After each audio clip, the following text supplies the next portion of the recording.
Welcome to the Half-Life 2 Anniversary Edition, Episode 2. Let's go.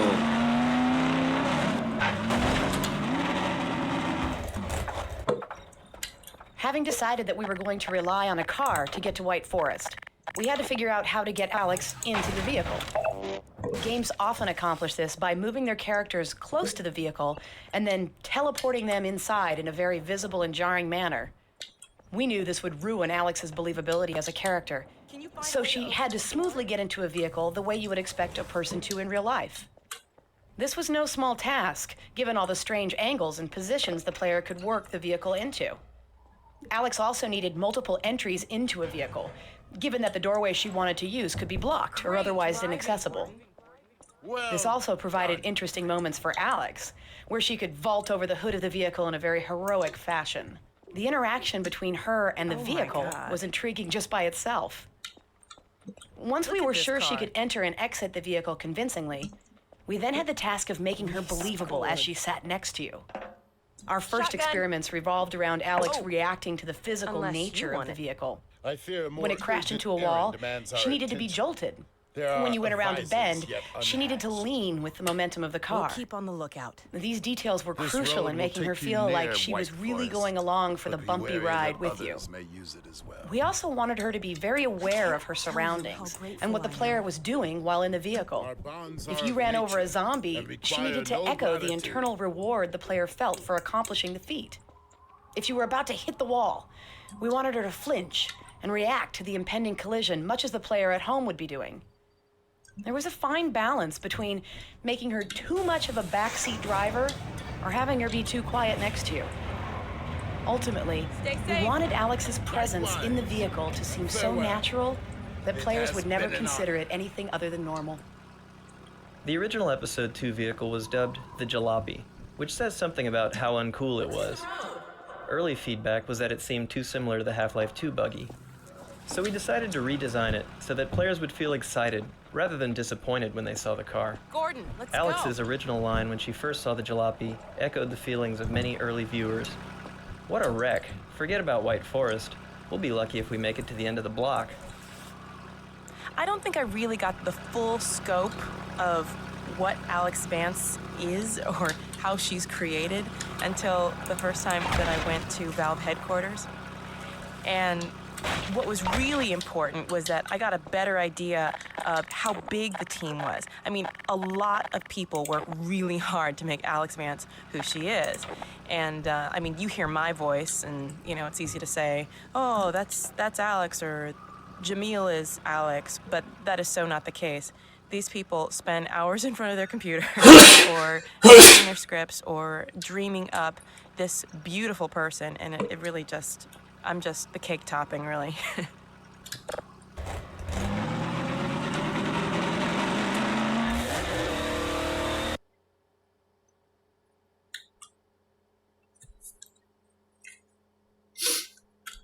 To the White Forest, huh?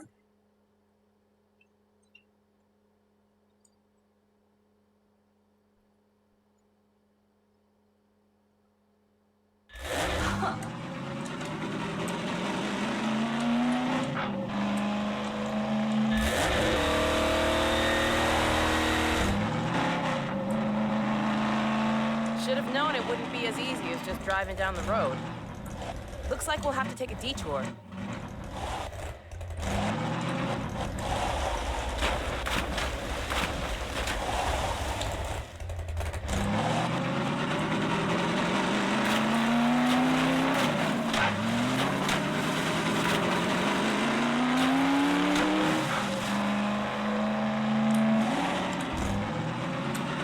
A radio tower.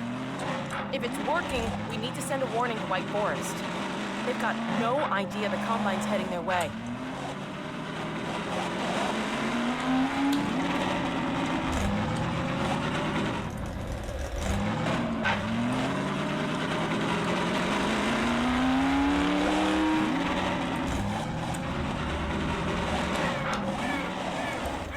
Nobody's home.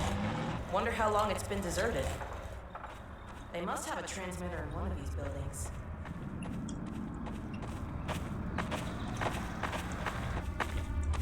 Transmitter. Huh?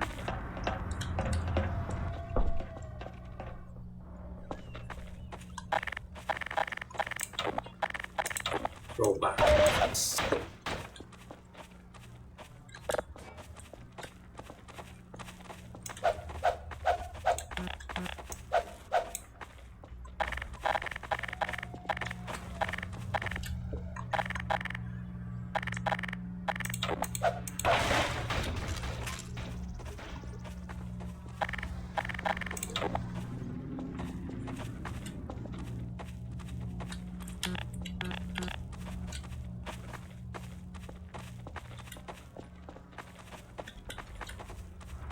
How?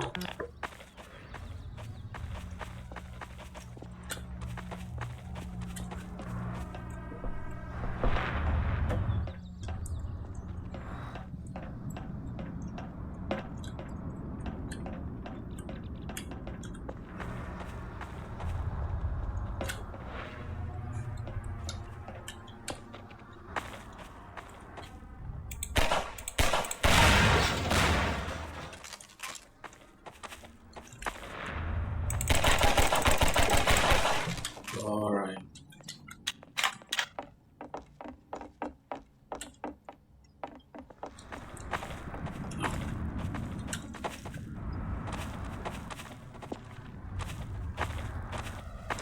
Even though this compound appears open and nonlinear, we're striving for a fairly reliable progression of events so that we can fine-tune pacing. The building on the right is bright and eye-catching, with the intention of drawing the player there first. Behind you! The entrance to the ruin building is around the back, so that initial exploration through the center of the compound tends to lead to the radio room first. The drop-down entrance from the roof of the ruin building also helps us pace the experience, as players are cautious about committing to a space until they've explored the alternatives. Let's look for a transmitter room. Well, here's the transmitter. No power, though. Let's see if we can get some electricity going.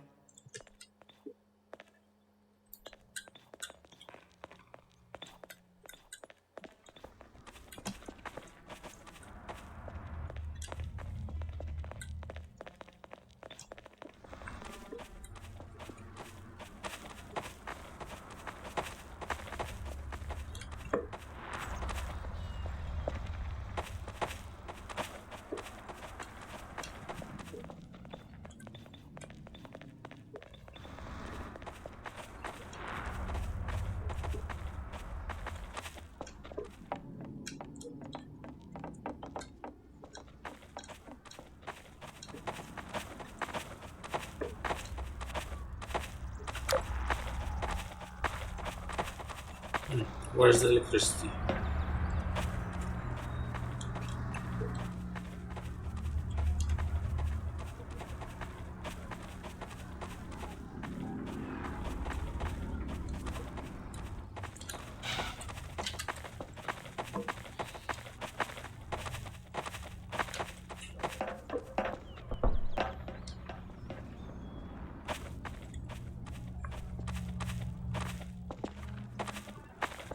No electricity.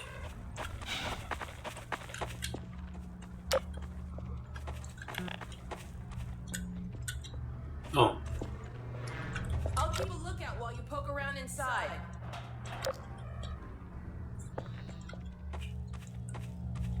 This room is designed so that the player will notice the main set of plugs right away, but is less likely to spot the second set at first. One end of the long cable is already plugged in, encouraging the player to grab the loose end and put it into the powered socket. This makes the faulty wire break loose and spark. With the power on, players try to return upstairs only to discover that now the elevator needs power. At this point, they look about more carefully and discover the elevator sockets. The short cord is tucked next to the elevator sockets, so that they're likely to try to use it there first, before realizing they need a longer one. Given this fairly reliable progression of events, we were able to write a limited number of lines for Alex so that she could react each time the puzzle changed state.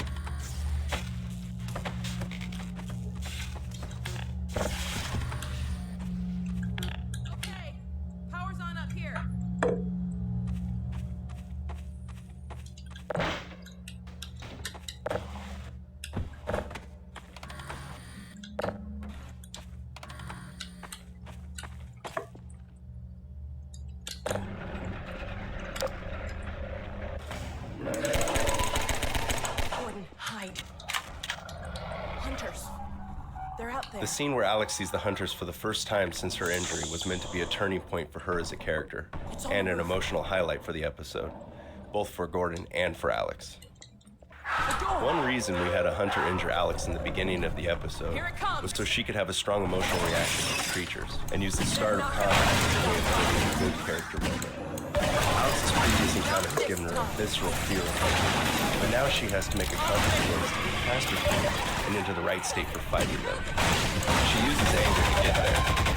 We also use Alex's intensity to draw the player's attention to subtler aspects of the scene, getting the player in position for the best view of the hunters as the attack is underway. There's another one! We can do this! In earlier versions of the Hunter intro, the hunters burst physically into the room by shouldering their way through the door. As the hunter's flechette attack came online, we decided this was no longer appropriate. Now that the hunter had an effective ranged attack, having him burst into the room with you actually put him into his least viable tactical position during your very first encounter, making him seem ineffective and a bit dumb. The current design is intended to showcase his abilities while giving the player the time and space to understand the situation before pushing out into close combat. Oh, the other thing that's so great about acting for video games, and I guess voiceover in general, but for this particular game, is so amazing. I don't have to worry about hitting my mark, or playing to the camera, or forgetting my lines. That's usually my biggest thing. You can see the wheels turning on camera because I'm trying to keep up with my lines. But this, they're all right there, so I don't even have to worry about that, and I can just worry about the delivery, the emotional vibe that needs to come across, and just the sense of immediacy. I don't even have to worry about it. So that takes a whole other level off to let the actor just get down and into the work, which is really, really great, which is why I love this job. We should get our warning out and then... In this brief transmission scene, we are restating the goals of the level, while introducing a note of uncertainty and developing Dr. Magnuson's character. This scene was not strictly necessary, but it helped players feel some connection to Dr. Magnuson when they finally reached White Forest and met him in person for the first time. In earlier versions, we tried having the hunters cut the power and interrupt the transmission, but this felt arbitrary. Players were more receptive to the scene after they had solved the power puzzles and survived hunter combat. It feels like a small reward in addition to the simple satisfaction of beating the hunters.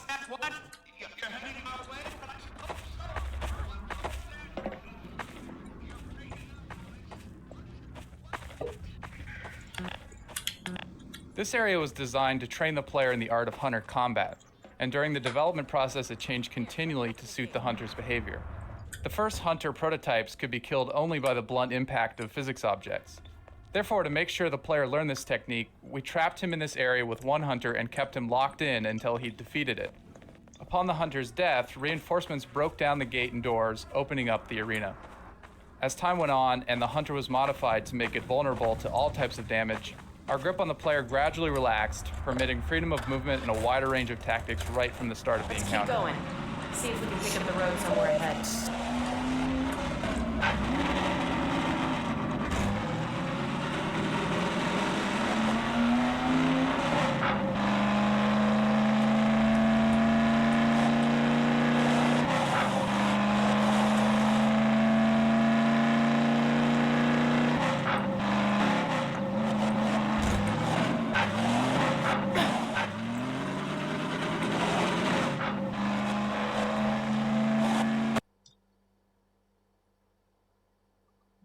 Money.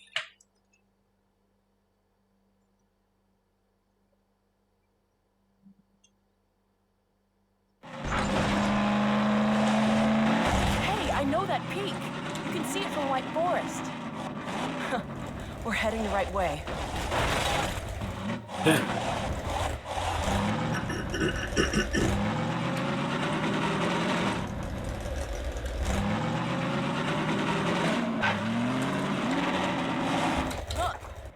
One of those advisor pods.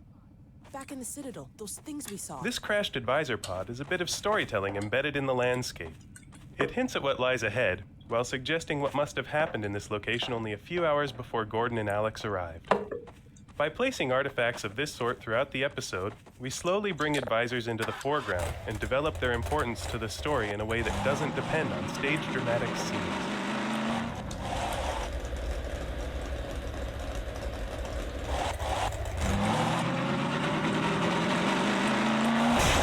Oh, okay. What was that?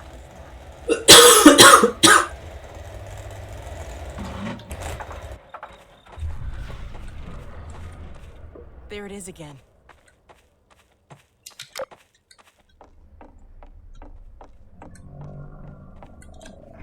There's an advisor around here someplace.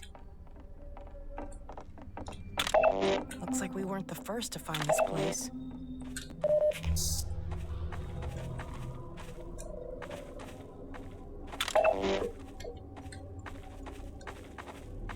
The barn scene was critical both to this episode and to the development of advisors as characters in the series. They represent another intersection of story and gameplay concerns. This is the first time the player actually interacts with an advisor, and determining the right level of interactivity was tricky, especially given the player's reasonable expectation that he'll get to fight them directly at some point. Therefore, we wanted to show that they were powerful, but not invulnerable. This was a long-term goal. For the short term, we wanted to get the player familiar with some advisor behavior, so that when the episode finale occurred, they would already understand how advisors operate.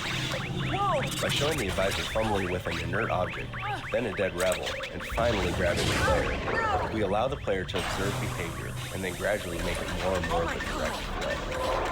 This all serves as foreshadowing for the episode's finale.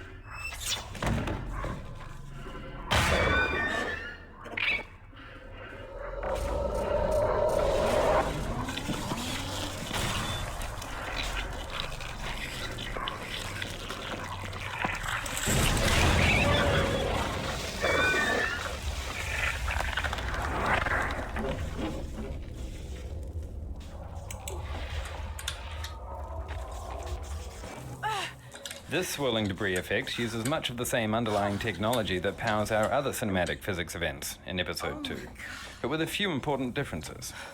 Firstly, instead of using primitives, every slat, tile, and beam was modeled before being sent to the rigid body solver. Next, there was a large focus on hand-sculpting world forces in order to achieve a particular behavior in the debris. Sounds like it called its Beyond the friends. basics of gravity and collisions, we created spiral vortices, gravity wells, and some other more complex forces. With over 1,800 individually calculated dynamic moving parts, for a 30-second period, this simulation represents the largest amount of animation data run through our game engine to date. We've gotten better at building combat spaces that are open and tactically versatile, while still directing the player toward an optimal play experience. This combat is on its face pretty straightforward, but we're doing some subtle things to keep the experience even and well-paced. We're using quite a few of our combat tools in this one scene. As the first soldiers enter the barn, we send them in the right direction with an initial cue about the player's location using an NPC enemy finder. The first soldiers serve primarily to draw the player outwards, where the real meat of the combat takes place. The wave of soldiers that spawns as the player rounds the corner to the exit are the most directly controlled. One pair uses assault points to dash across the open ground and flank the player on the right. Others are constrained to hint groups in and around the house across the way, placed so that the players sit with an even front of fire, keeping them pinned for a while and encouraging cautious sniping and probing at the windows and doors. The broken down truck gives a vital bit of mid-ground cover as players leave the barn and advance on the house. Finally, as the player leaves the barn, we spawn the reinforcing hunter. We hold this back both to keep the difficulty more even, and because the hunter combat is better when the player is pushed outwards before it begins. No more. No more. Let's get out of here.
playtesters loved to see the zombie jump on the front of the car, and this naturally encouraged us to want to do more of it. We started off with a high frequency of occurrences of this behavior, treating the zombie leap as a gameplay element that could be played out in variations. Eventually, though, we discovered that this didn't lead to any really interesting gameplay, so we ended up creating just one memorable showcase of the event instead.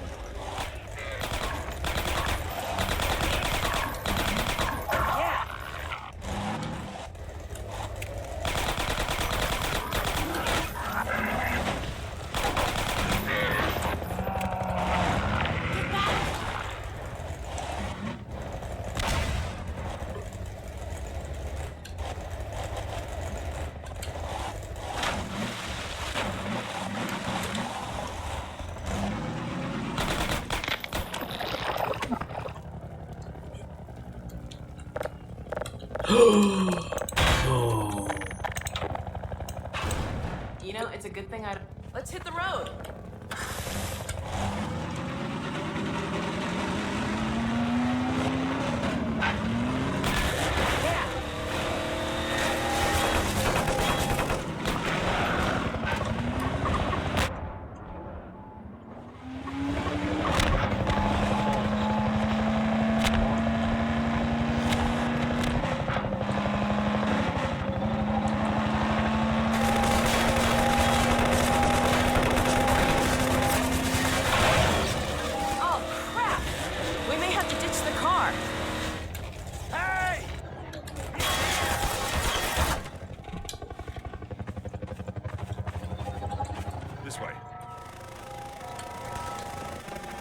Since you brought that chopper in on your tail, you want to maybe help us take it down? Oh, with pleasure.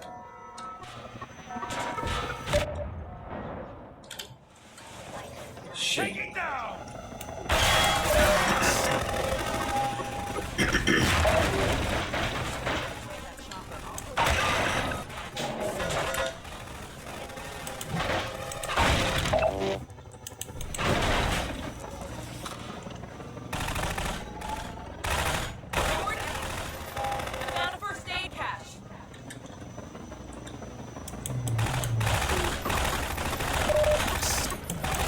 Thanks.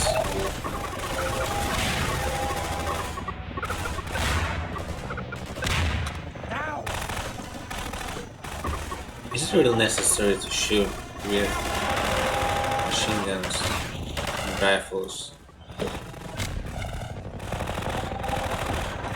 Originally, the Episode 2 chopper battle was a classic fight that relied on the use of the RPG. In the meantime, we were experimenting with a completely new way of fighting the chopper, which we had hoped to have ready for Episode 3. The early Episode 3 experiments were so successful that we pulled them straight into Episode 2.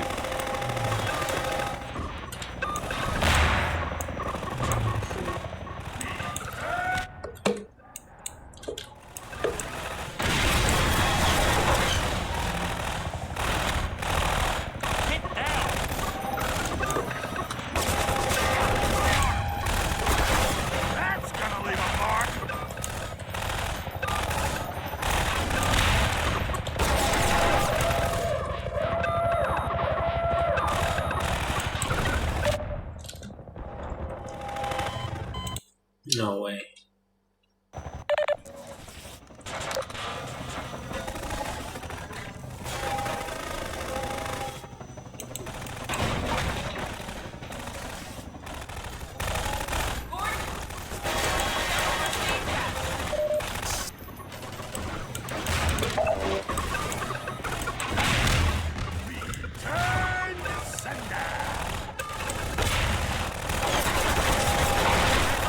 Originally, the Episode 2 chopper battle was a classic fight that relied on the use of the RPG.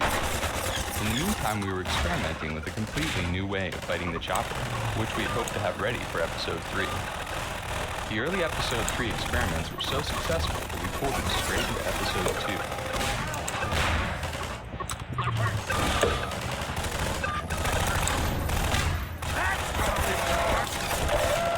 Originally, the Episode 2 chopper battle was a classic fight that relied on the use of the RPG. In the meantime, we were experimenting with a completely new way of fighting the chopper, which we had hoped to have ready for Episode 3. The early Episode 3 experiments were so successful that we pulled them straight into episode 2.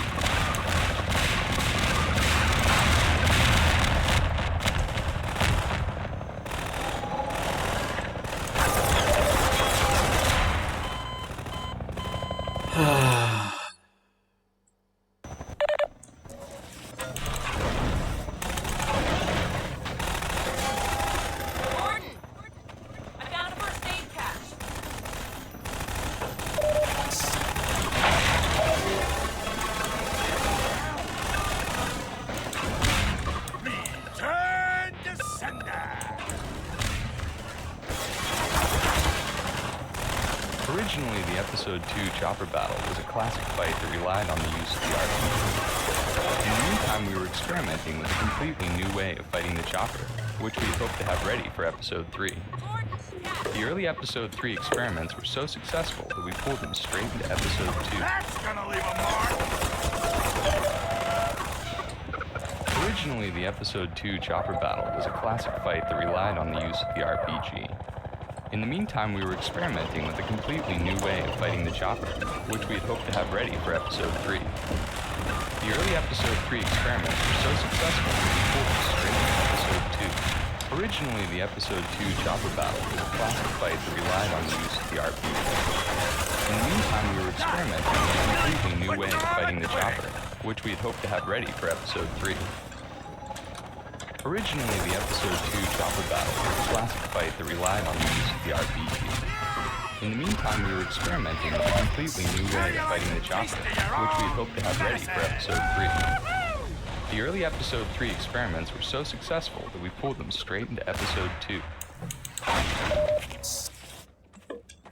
Hey, over here! Boy, are we glad to see you guys. Whoa, that was amazing. The way you threw their minds right back at them. Well, I could sure use a drink. Who's with me? We need to get back on the road, but our engine's shot to hell. I don't suppose you got any tools for working on cars. Tools? Got a whole shop over here. Come on, we'll get you set up.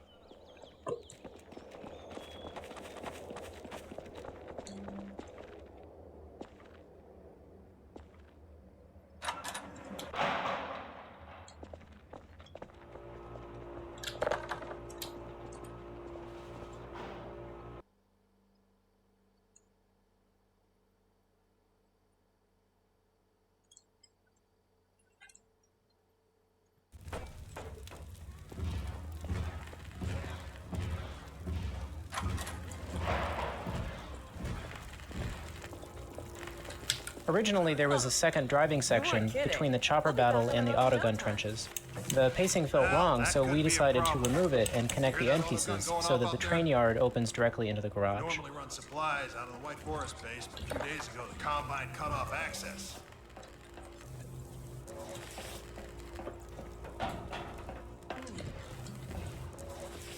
What do you think, Gordon?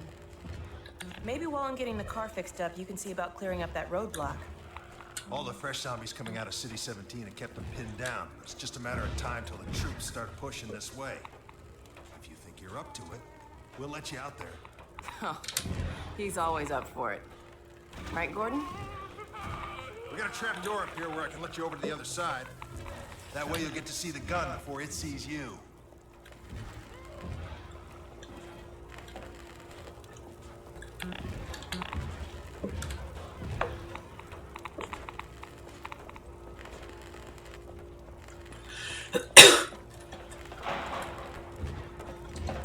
Good luck taking out that autogun.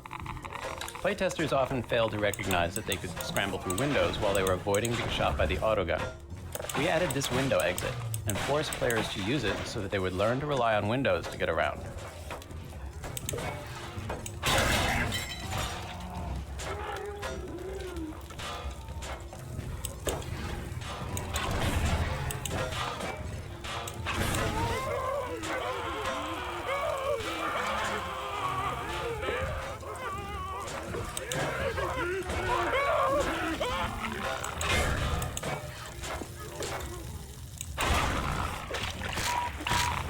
Minor lacerations detected.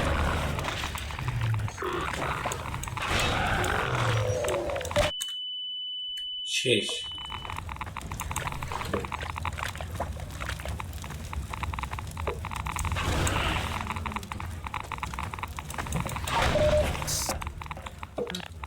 Some playtesters didn't realize that they would need to climb over trucks to navigate around the autogun emplacement. So we added this truck jump early in the level as a form of introductory training.